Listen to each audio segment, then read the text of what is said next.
Good morning. सकाळी उठून corporate एम्प्लॉईजचं वीकडेजमध्ये एकच काम असतं, लॉग इन करायचं.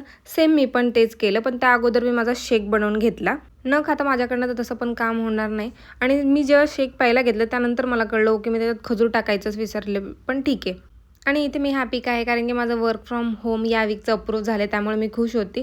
आणि मी खुशी एन्जॉयच करत होती. तेवढ्यात माझ्या भावाचा फोन आला, कारण की तो मला मिस करत होता.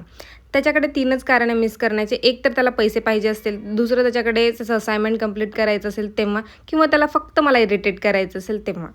दी आणि मी नसल्यामुळे त्याचं असाइनमेंट त्याला स्वतःच करावं लागते, त्यामुळे जरा तो जास्त मिस करतो. नंतर मी गेलेले आईस्क्रीमला, ते पण त्याच्यामुळे, कारण की तो मला चिडत होता की मी हे खाल्लंय, मी ते खाल्लंय. मग मी म्हटलं मी पण आईस्क्रीम खायला जाणार आता. आणि आम्ही आईस्क्रीम खायला गेलो आणि निघताना म्हणजे मी धन्नूच्या पायात चप्पलच बघितली नाही. नंतर मी तिला विचारलं, पण धन्नू तू चप्पल घालून नव्हती आलीस का?